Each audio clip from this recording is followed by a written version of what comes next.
Hello everybody and welcome back to my channel. So this is the F1 predictions for Silverstone. I know this is coming a little bit late. I did put something on my TikTok, so I have kind of put my things out there, but I really wanted to do the predictions live at the track, which I've just been to, and I'll go back every day.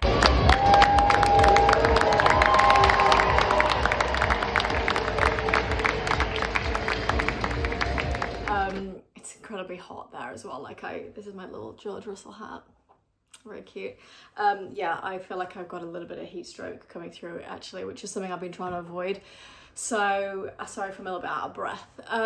Well, it was really exciting to watch it firsthand, and it was so funny because I was sat next to a guy on the grandstand who was there with his son, and I was saying like, I think this is going to happen. And then when it ended, he was like, how could you possibly know that? And I was like, should I tell him?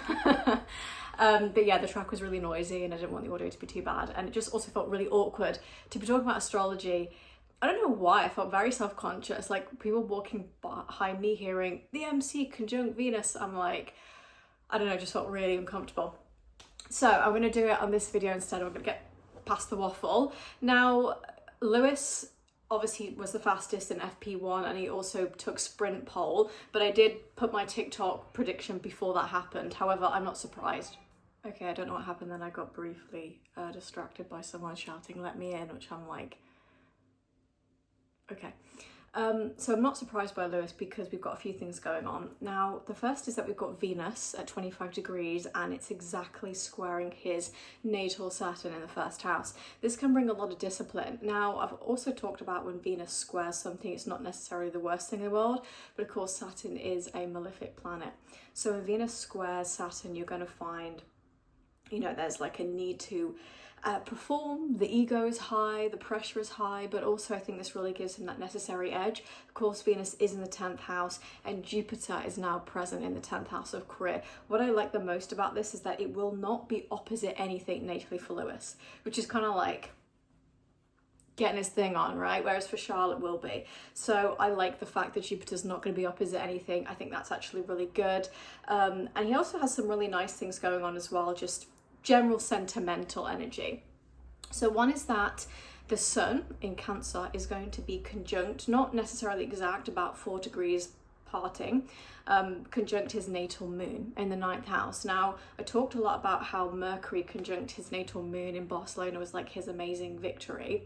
Here it also feels really good, but at the same time it's kind of like, I don't know, it's kind of like an egoic ambition that is also feeling very sentimental. Of course, he loves Silverstone. He actually didn't do that badly last year, even though it was a wet race and there was a lot of things going on, a lot of DNFs. I actually think this is quite intriguing. So there's a few things that are working for him. The moon is also in Pisces in his 5th house, so it's really fun. You know, he's just enjoying it, getting a lot of pleasure from this track as well, and it's not as bad as I think he thought it was going to be.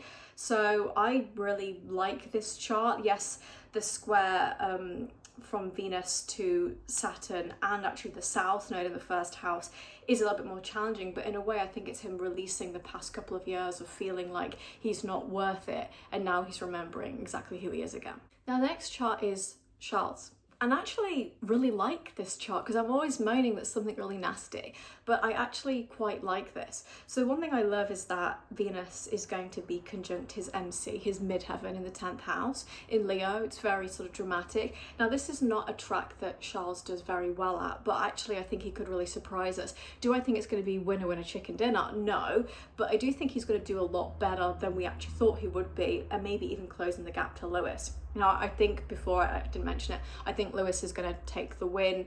If he doesn't take the win, he'll definitely be second, because I think him and Kimi will be battling it a little bit, but I definitely see a podium for him. I think that Venus square Saturn and the sun conjunct the moon is really lovely. Yes, the sun will be opposite the sun as well, but again, that's more like ego play than anything else that I would think is detrimental.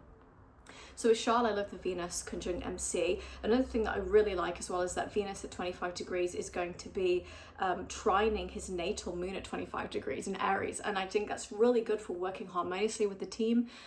Just nice sort of victory in the career. Again, like I said, I don't think it's going to be like victorious, but if I was going to pick a week where I'm like, I think Charles is going to have a podium or do way better than we expected, it's going to be this week. Yes, we do have Mercury retrograde squaring the Aries moon as well, but like I said, there's always going to be things that you like and dislike in a chart. No race is ever super smooth, and I think we have to kind of acknowledge that. So I actually think he's going to do a lot better than we thought, and I like this chart for him. The next chart is Kimi Antonelli, which again, I'm still unsure if this is accurate, so please take this one with a pinch of salt, but I did think that my prediction for him last week was fairly accurate in him getting the podium and doing okay-ish. So we have got Venus at 25 degrees in Leo, and it's going to be exactly conjunct his Mercury natally at 25 degrees. Pretty victorious, I'd actually say, in the 10th house of career, hence why I'm putting him as like having that fight with Lewis, which again, after watching the sprint qualifying, doesn't really surprise me. And we also have the Venus placement in the 10th house, quite close to Saturn, but I think that's just very similar to him last week, where he was just struggling a little bit, but then kind of going back and forth. I do, however, like Venus conjunct Mercury in the 10th house of career. I think that's pretty dramatic, pretty glorious, actually. We've also got, Mercury retrograde in his 9th house as well, but it's not squaring anything too nasty, so I don't think that's actually going to be a big problem. The moon is actually going to be a little bit far, in my opinion, to be doing anything too nasty, but quite close to his natal Uranus in the 5th house. So it could be some unexpected things happening in the race, particularly. I think actually you might find that it's more qualifying on Saturday for the actual race that is a little bit more dicey, but overall it's not a bad chart. I think it's podium worthy. Yes, there's some glitches for sure. Again, like I said, winner chicken dinner, I'm not quite sure. Again, I still think out of all of them, I like Lewis, but if I was like listening to my heart and my astrological, if I was taking logic out of it, I'd actually say Charles has the best one, but we're putting logic into this, so I don't think so. And then finally, for the drivers that I do have a chart for, we're going to do Max Verstappen. So Max has, well, it's interesting because I pretty accurately predicted him last week when I was like, it's not going to be half bad. Yes, he spun out in qualifying, but I also talked about that Venus opposite Venus, which is where you're pushing the car too much and then he just, which I think he does. I think he knows the limit, but sometimes it's like when you get these astrological placements, you really just go past the limit. But he didn't do half bad. I mean, he could have taken the win if he really wanted to. So I think I was accurate in that. When it comes to his chart now, Jupiter's in his 9th house, which makes me think like he just wants to do something different. Retirement is on the chart, so is on the sky. So I'm not sure about that. One thing I do have an intrigue about is that the moon is going to be exactly conjunct his south node in the 4th house. This could be a real need to keep something private, or to feel like you're kind of keeping a strategy. Like, when people go, oh, the car's not as good as you think it is, and then it's like, actually, it's much better than we thought it was. I see these comments being like, I can't believe he's driving this tractor around. I'm like, is it really a tractor? That's the question to be asking. Other than that, I don't see anything like major where I'm like, oh, this is raising alarm bells for a win or for anything tragic either, as it were. Just like looks very similar to last week actually, in that it's like a fun race for him, but at the same time a little bit more explorative, should we say, in the design of the car. Like, he's very intrigued in how this new chapter of working with Red Bull is going to work for him, because Jupiter's in the 9th house, so he's looking at all the horizons and all the opportunities. And we also will see speculation about him with McLaren because of this, because Jupiter's expanding those opportunities in front of him. So overall, I think it's going to be a really interesting race, also sprint race too. I do feel that Lewis will do very well on this track, also because I really like that Sun conjunct the Moon, but I also really like Charles. Like, again, maybe I'm just going with my heart here, but I just like him for this. And Kimi, definitely podium worthy for sure. If he doesn't do anything too weird, because again, we've got Moon on top of Uranus, so I think that could be an unexpected challenge. Sometimes when I see Uranus placements, particularly at Silverstone, like last year we had with Charles, there can be some spins and some strange things going on, but we'll see.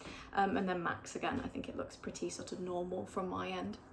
So those are my predictions for the drivers' charts I have. I was going to do this at the track live, but again, audio is janky, and honestly I felt really uncomfortable doing it, so you'll have to forgive me for that.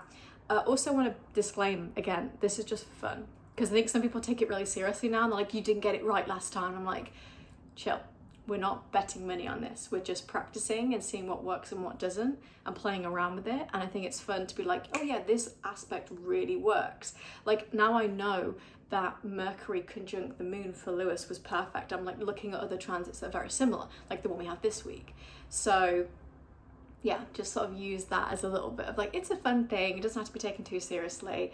I actually have been considering stopping doing astrology overall. So I'm sort of trying to just bring some fun into it again without it being too serious. But anyway, if you like this, leave a comment and a like, and we'll do probably a follow-up video or maybe just a predictions video for the next race. Bye.